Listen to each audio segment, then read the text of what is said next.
Just like every review so far, I'm gonna keep it spoiler free until the end when I get into the details about my problems and to just talk about things I found cool and interesting. But let's get into it. Antman is pretty average, which is pretty disappointing because I really wanted to enjoy this movie. I was pretty excited for this, and yeah, it wasn't ass cheeks, but it wasn't as good as I hoped. I didn't hate Ant-Man and the Wasp. I thought it was like slightly above average, but what made me actually excited for this movie was the introduction of Kang to the MCU. I think Jonathan Majors is such a good fucking actor, and I loved his variant Kang in Loki. After that show, I was so interested to see how he would play a much more evil version of Kang. So basically, I was pretty much going into this movie just to see Kang, and he did not fucking disappoint. He's what ultimately saves this movie for me and what keeps it from being hot dog water. Everything with Kang is fucking A1. Jonathan Majors is such a scene stealer, and when he's on screen, you just feel his presence every time. His suit looks so fucking hard. I think it's one of the better suit designs in the whole MCU. The metallic purple and green just go so well together. It's just so damn smooth. And I love the look and how he uses his powers in this. It's pretty vague on what he could do, but I would be capping if I said he didn't look badass doing it. I've seen a lot of people say that this movie doesn't do a good job at making Kang feel like he can go toe-to-toe with the Avengers, and I agree.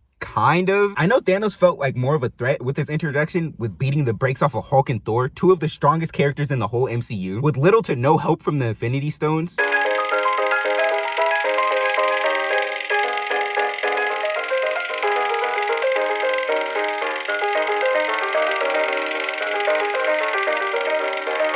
But that's what Thanos is known for. He just got that dog in him. And he's just extremely dangerous even without the stone. Kang, he's in all of his glory when he has access to all of his tech. So I can totally get why that this version of Kang felt underwhelming. And the way he's finally handled in the end only adds to him feeling weaker. But I'll get to that in spoilers. I think Kang's introduction to the MCU would have been a lot better if they used this movie like they used Infinity War for Thanos, like a soft origin story, just to really show that he's a monster, you know? This movie doesn't really show that. They tell you, and it just focuses on less interesting things. It would have been cool to actually see that instead of just hearing about it, and to see this version of Kang's story and some of the crazy battles he's had with the Avengers, or just wiping the floor with strong characters that we've seen in the MCU already. It would have been such a good introduction for Kang, and it would have been a great start to phase 5. I know we kind of see Kang's origin in Loki, and I know we'll probably get more in season 2. Also, with Kang set to appear in more movies, I know that we're gonna get scenes of Kang just going ham, so it doesn't really bother me too much, but I understand some of the complaints and criticisms about Kang. But I think this movie still does a good job at showing the potential of his power and how dangerous a different version of Kang could be at full strength. So me personally, I came out of this movie thinking when we do actually see a full-powered Kang, he's about to wreck shit. I think there are only 2 truly bad things about Kang in this movie,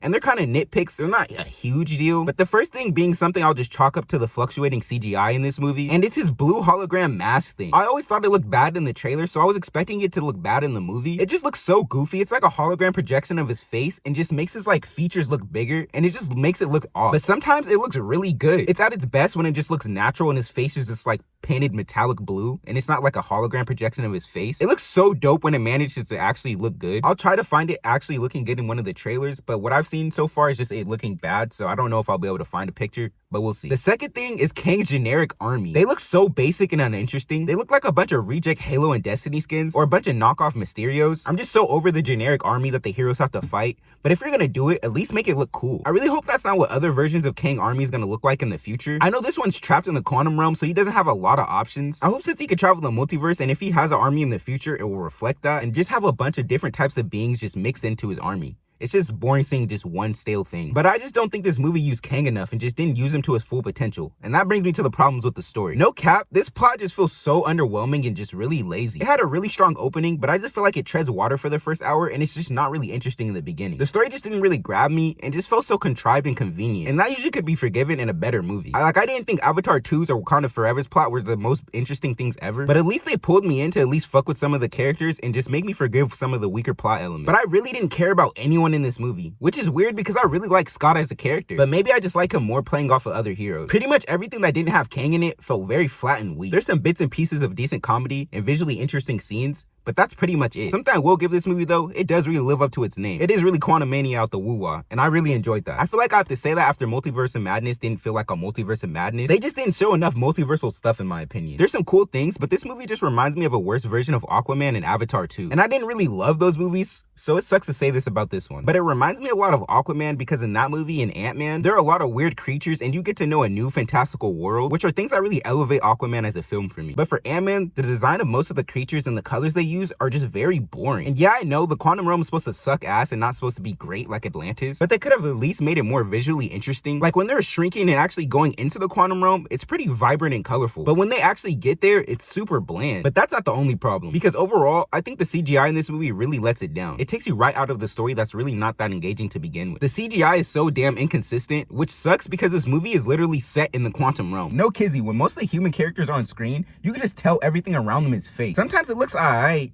but it's very noticeable and distracting. And I'm really not the type to complain about CGI, so when I notice it's bad, that's really saying something. When humans aren't on screen, it looks pretty good CGI-wise. But because the main colors they use are a bunch of grays and browns, it just makes the quantum realm not really interesting to look at. With the movie called Quantum Mania and all the vibrant colors on the posters and title cards, you expect this movie to have a lot more color. But it looks so dingy and ugly. And that's why I said this movie looks like Avatar 2 but worse. Because that movie doesn't really have that much of an engaging plot either, but some likable characters combined with the amazing CGI and cinematography all make up for the basic ass narrative. Ant-Man's basic plot isn't being helped by anything that makes Avatar 2 above average. So this movie just feels super hollow, with Kang being the only interesting thing about it. And this movie suffers from one of the most annoying problems in the MCU, but I'll get to that in spoilers. The last thing I didn't like before I get into spoilers is the action. It's all pretty ass besides the Kang and MODOK bit, which sucks because I always fuck with Ant-Man's action. They usually do a good job at making it feel fun, but they just don't do a whole lot with it in this movie, and it's just a step down from what we've seen so far.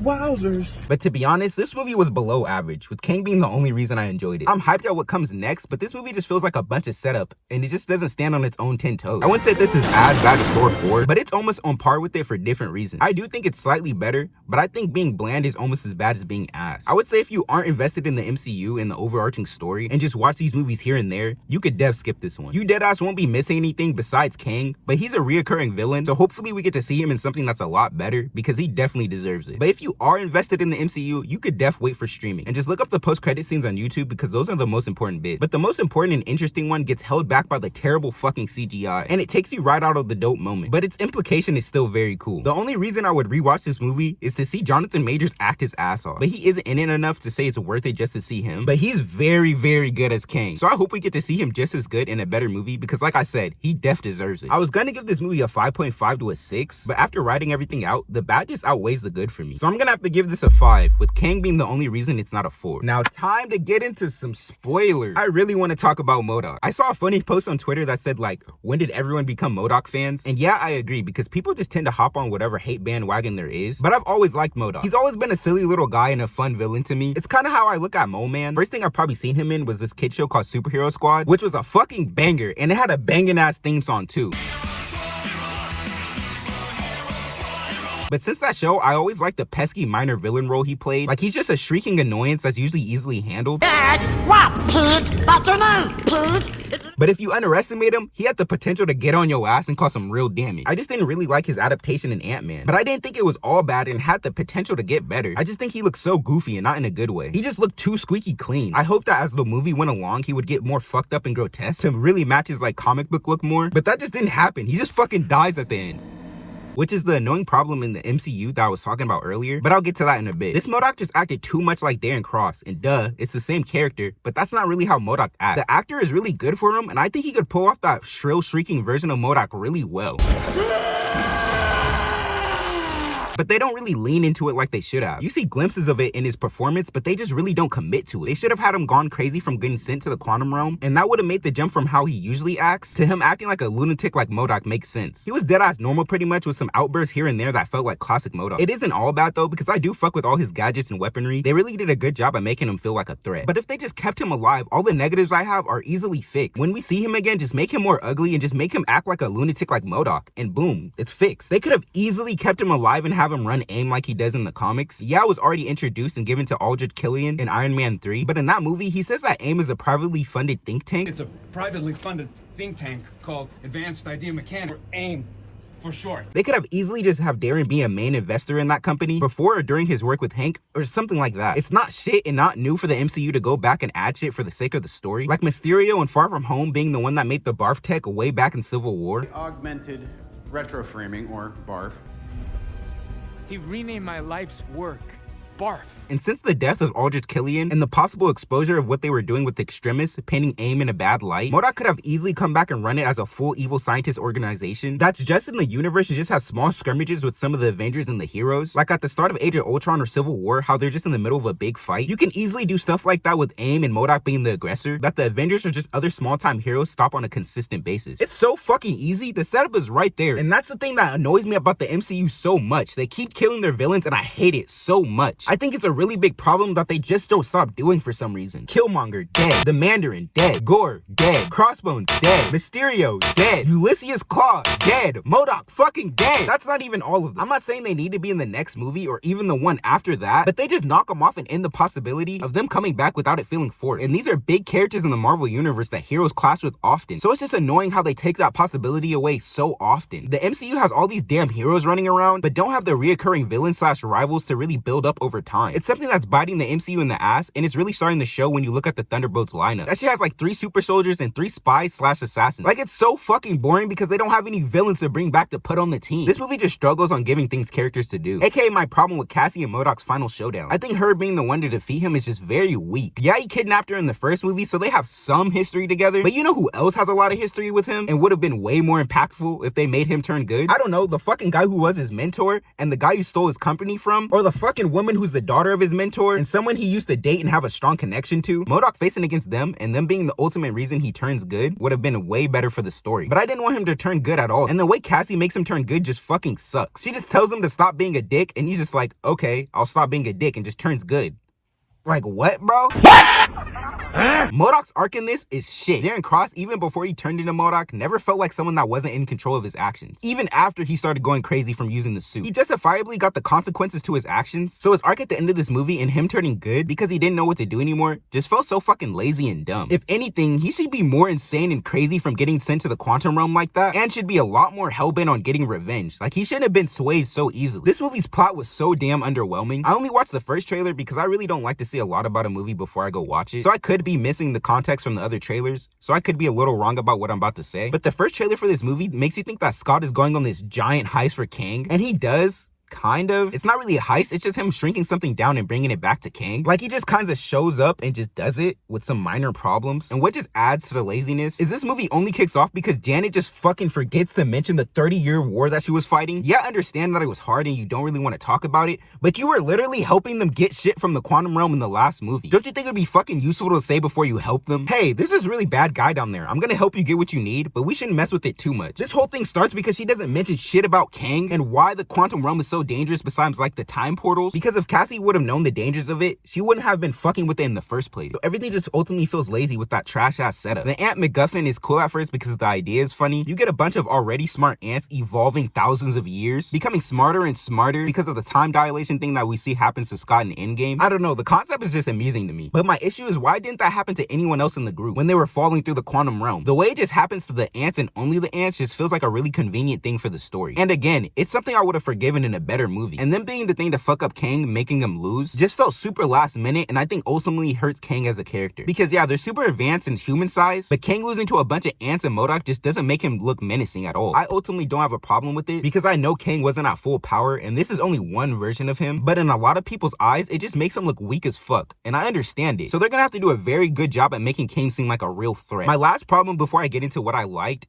it really isn't a big deal, and it's really just a nitpick, but it's when Cassie and Scott are giant size and hugging each other, they just don't really look huge. Like, there's really no difference in them being small or big. The framing is just so ass and just makes them look like regular sized people. And that in itself is not a huge deal, but I just think that it speaks to the larger problem that this movie has, and just the cinematography and the shots just feel so lazy and bland. Alright, so here's some things I like before I wrap this video up. Scott is friends with Jimmy Woo. I just thought that was funny as hell. I thought Janet was cheating on Hank with Bill Murray, and I was like, damn, my dog going out sad. But my boy Hank was pushing P too, so he wasn't going out like no lame. I like the cool like living buildings that like would fly and shoot. I just thought that was hella unique. When Scott finally reaches the core to bring back the Kang, and he has to fight all the versions of himself, I thought the reason they started working together was really clever and worked so well. And it's one of the more visually interesting shots in the movie. Like I said earlier, I like Kang's powers, and I know they're kind of vague, but I like the way his lasers just yeet people out of existence. I just thought it looked funny. I really liked the last ending battles with Kang. I enjoyed the last fight with Wasp, Scott, and Cassie because it's just really dope seeing all their powers on display and how they all just each use their shrinking, flying, and growing to just